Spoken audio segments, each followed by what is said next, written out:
it is possible to get so fixated on something that bothers you that you use that one excuse as your reason not to allow the energy that is really you to flow. And you know, when you've lived enough life that you've launched enough rockets that you've got a powerful stream of energy pulling through you, you've got to let it flow. The longer you live, the more energy pours through you, and the more important it is that you open your valve and let it flow. You don't have as much leeway when you're 80 or 70 or 60 or 50 than you did when you're 5 and 10 and 20 and 30. The longer you live, the more energy you summon, because the more life has caused you to ask for more things, you see. It's important that you get a handle on this crack. It's important that you close the gap. Esther had an interesting experience this week. They're not in San Antonio very often. They're gone mostly. And when they come home, it's always so fun to see the progression on the projects and that sort of thing. And they have refurbished a little guest cottage that they have actually moved into while they're in the process of figuring out what they're going to do about building a new house. And they're not there very much, but when they're there, they're really enjoying it. And one of the most recent wonderful things was a beautiful patio was built with beautiful stones all around this little guest house. It's really very lovely. And so they came home. It looked so pretty. Jerry and Esther just raved about it, and it's always the newest thing that gets their attention, and that was the newest thing. And they were there a couple of days, and then Esther went outside, and she noticed that they were badly stained, sort of in places. She couldn't figure out what had happened, and it turned out that the oak had stained them. And for a little while, the landscape architect master said that he surmised that what had happened was they had fertilized. And then the fertilizer, when the sprinklers came on, had caused puddles, and then some chemical in the fertilizer had permanently stained the stone. Well, Esther felt very sad about this because she only got to see it in its perfect form for one day. It seemed wrong that someone who should know better would make such a mistake. So she said to Jerry, "What are our alternatives?" And Jerry said, "We could tear it out and replace it," which seemed drastic. "Or we could live with it," which seemed unfair. And Esther tried to put her mind on other things, but she got in quite a funk as she kept looking out the window at it. And so she took her bucket and her little metal brush, and she went out and brushed it to see if she could make a difference. Maybe they just didn't try hard enough, she thought.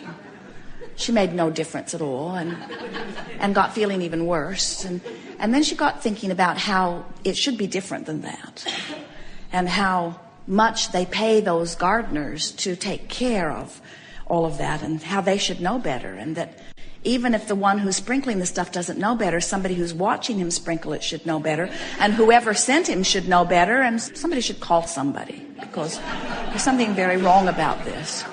And strange as it may seem to anyone looking at Esther, who surely has the closest thing to a perfect life of anyone that you know, Esther began feeling powerless. She began thinking things like, I can't stay home, and I can't find the people to watch the people to keep things like this from happening. And then she started worrying about the beautiful stones over at the center building. Really beautiful stones. Stones that were hauled in with big cranes. Stones that cannot be easily replaced. And she started out in joy, saw the rocks, went to frustration, scrubbed them with her brush, went to overwhelmment, made a few phone calls, went to anger, and finally, by the end of the day, was in the feeling of utter powerlessness. And Jerry is doing his best to stay clear of Esther, because he can't fix it, and he can't make her feel differently than she's feeling. And now Esther is mad at Jerry for staying clear of her. She thinks he should at least have the courtesy to suffer with her, or to agree with her that her suffering is appropriate. He wouldn't even give her that.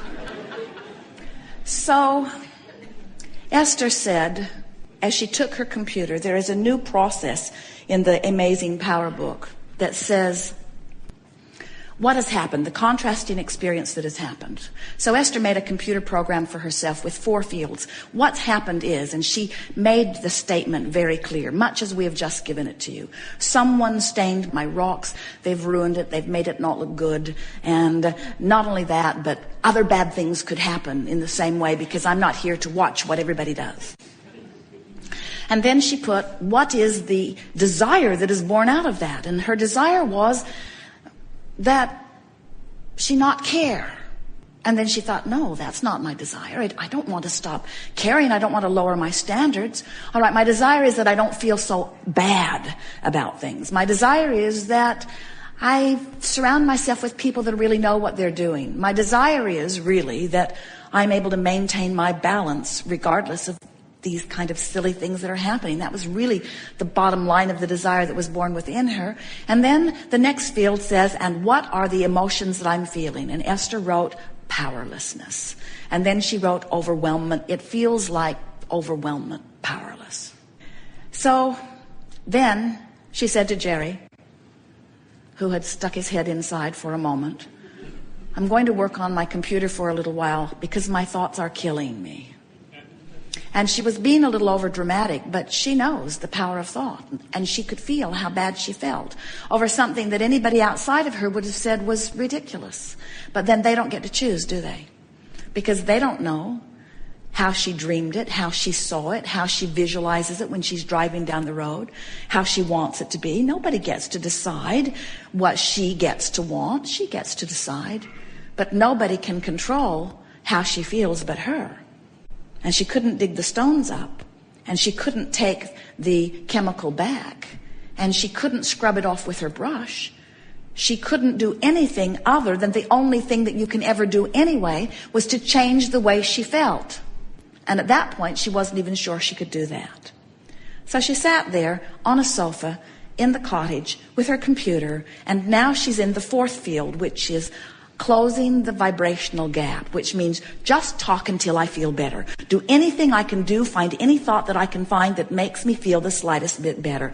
And the very best thing about feeling so bad is that it's easy to find things that make you feel better. So Esther sat there and she looked around the room that she was sitting in.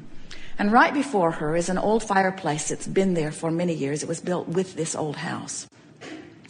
And on the face of the fireplace, in fact, on both sides of it, but she could only see one side, is a magnificent mantle that was carved out of a piece of manzanita.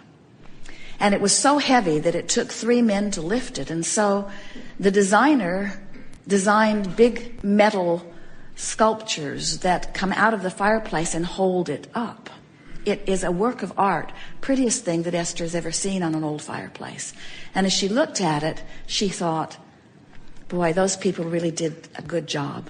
Someone other than Esther designed it. Someone other than Esther found the wood. Someone other than Esther carved it. Someone other than Esther orchestrated it. Someone other than Esther designed the metal pieces. In other words, it was beautiful.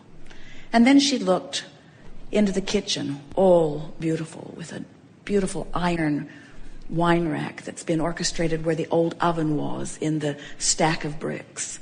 And then she looked at the ceiling that has new beaded board on it, and the beautiful knotty pine walls that have been completely refurbished and restained. And then she looked at the furniture that was gathered around, and then she looked beyond the paving out the window to the magnificent landscaping. And as she focused upon the things that are so very right and began looking for thoughts of appreciation about the magnificent number of people that have been working in her absence and have turned that cottage into something so beautiful, she felt her vibration raise. This darkness lifted right off of her. Now, for those of you who weren't feeling her pain, this whole story must sound silly. But if you've ever had something bothering you and nobody else agreed that you ought to even be bothered, you know that pain is pain, no matter what the reason for it. And when you are used to being tuned in, tapped in, turned on, when you have pure positive energy flowing through you the majority of the time, when you dip into those deeper, darker vibrations, you feel awful. You cannot slip back from who you have become and ever feel good again. You cannot know who you really are and how you're supposed to feel and dip out of it and ever be happy. Esther was less unhappy about the stone than she was about being unhappy. She didn't want to be unhappy. She didn't want Jerry to see her unhappy. She was embarrassed about being unhappy, but she can't control the circumstances of her life. And some of those circumstances made her temporarily unhappy, but once she got hold of it and once she made a decision, she knew she could close the gap. And that's what we want you to understand. If you've got cancer and they've pronounced you dying, you can still close the gap. You don't gotta die, not with this cancer, not right now. You don't have to do it. It's your option. Esther could have died over stones.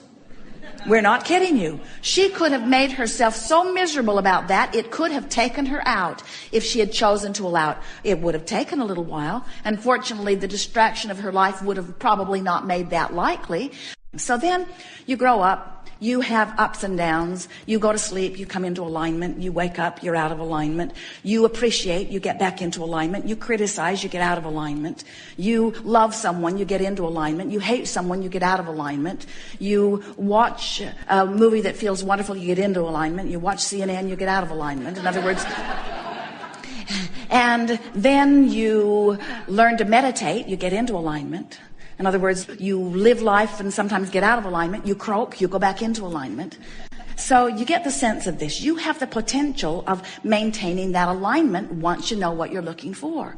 So what you're looking for is alignment. And what alignment feels like is love and appreciation and joy. It feels like passion. It feels like freedom. It's the perception really of freedom. And we use the word perception because you're so free you can choose bondage. No one can vibrate for you, so you're doing it all to you, whether you like it or not, whether you like what you're doing or not, you are doing it all to you. But on that end of the scale, it feels like freedom.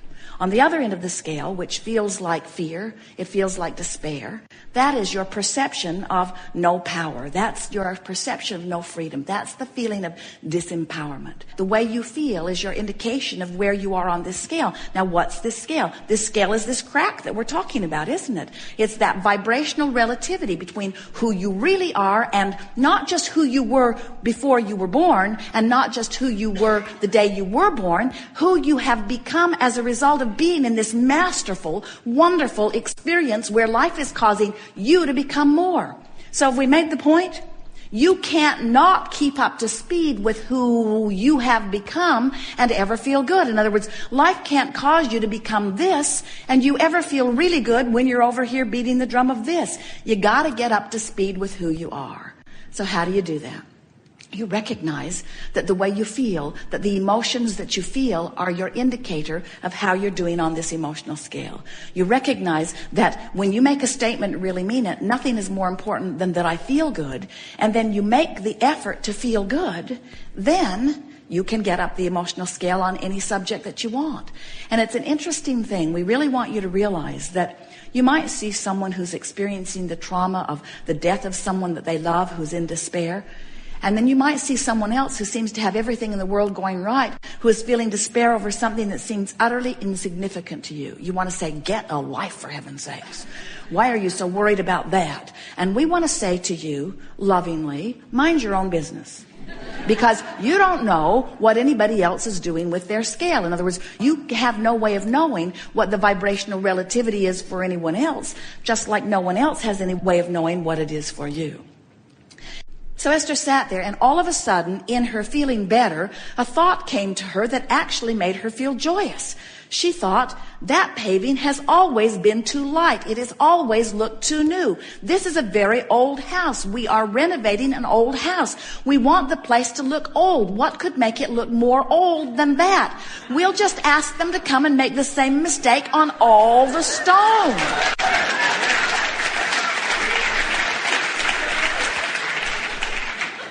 And then she thought, I really do mean that. In other words, I remember the first time I saw that stone. I did think it looked a little light. And then she thought, maybe this is the universe's way. I launched that little rocket, and maybe the universe has been orchestrating this all along, and maybe I'm not a crappy creator. Maybe it really did go the way it is supposed to go, because the universe is satisfying something that I ultimately want. And we say, yes, friends, it's always that way. Source is always working for your good. You are not not negative creators. You are not evil creators. You are not bad creators. You are not inappropriate creators. You are living life and giving birth, and that's it. You're giving birth to desires which the universe is knocking itself out to help you accommodate, but you got to line up with what you are asking for in order for it to happen easily. We want Esther to never have another negative day.